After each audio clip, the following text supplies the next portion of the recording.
There is a beautiful truth imprinted into every one of our cells, a truth that confirms the echo of identity we hear in Genesis chapter 1. In the beginning, God created the human person in his image and likeness. This image and likeness is manifested in two distinct and complementary ways, male and female. As human persons, we are a unity of body and soul. Our physical and spiritual realities shape and form us. While our souls will be briefly separated from our bodies at death, we will become whole again at the end of time. For we believe not only in the resurrection of Christ's body, but our own bodies as well. Our bodies matter. We receive them, male or female, as a gift from God. The purpose and value of our bodies is not always readily seen. There are many results of the fall, one of which is a disruption within ourselves. Within the soul, we have a clouded mind, weakened will, and disordered desires.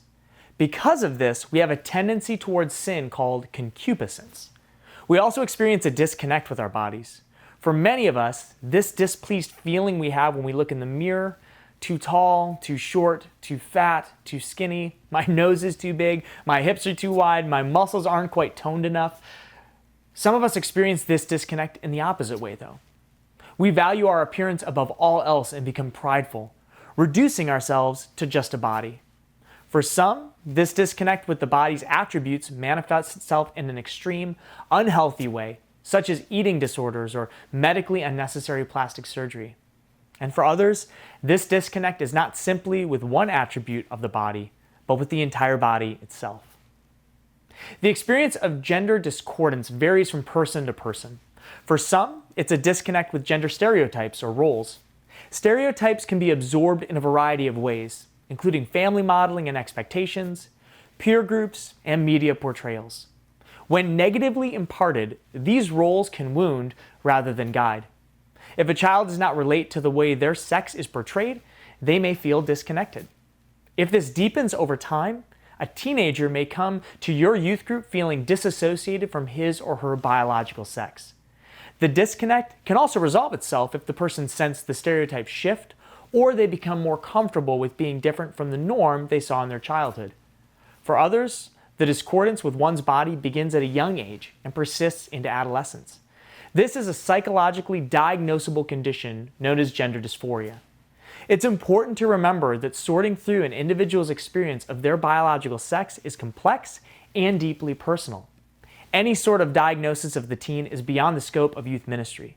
However, it is our responsibility to make sure they know they feel seen, known, and loved. Culturally, gender theory encompasses a vast array of elements. It subdivides self-understanding into biological sex, identification with one biological sex and sex stereotypes, or gender identity, and self-expression or gender expression. A teen in our youth group may express themselves on a spectrum of identification or expression. For example, dressing in some ways somewhat stereotypical of the opposite sex does not immediately mean someone wishes to be the opposite sex. Be sure to encourage teens who appear to be wrestling with their gender identity. Affirm them as beloved children of God and build them up in their personal strengths and gifts, especially those that may go against what they perceive to be the gender norm. Our faith transcends cultural stereotypes. In American society, an athletic boy may be considered manlier than an artistic boy, but who's more creative than God the Father? A woman may feel pressured to soften up her rougher edges, but who can deny the iron will of Mary at the foot of the cross? Too often, we neglect to highlight and embrace these very real, but non-traditional, characteristics of men and women.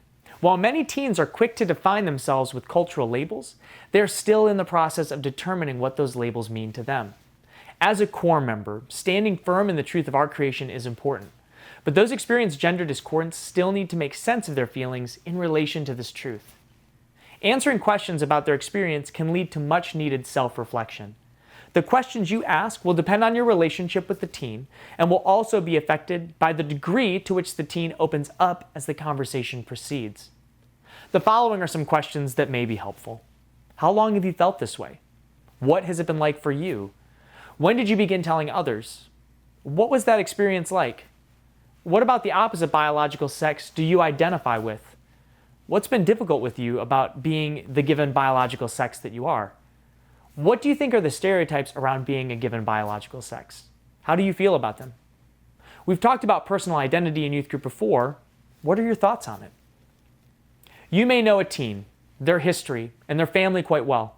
However, it is not up to you to determine if the teens are struggling with stereotypes, reacting out of personal wounds, succumbing to peer pressure, or gender dysphoria in the classic sense. Such analysis and diagnosis is the prerogative of a trained counselor. You are there to provide a safe space for the teens to discuss what they're experiencing, pray with them, and guide them to act in accordance with church teaching.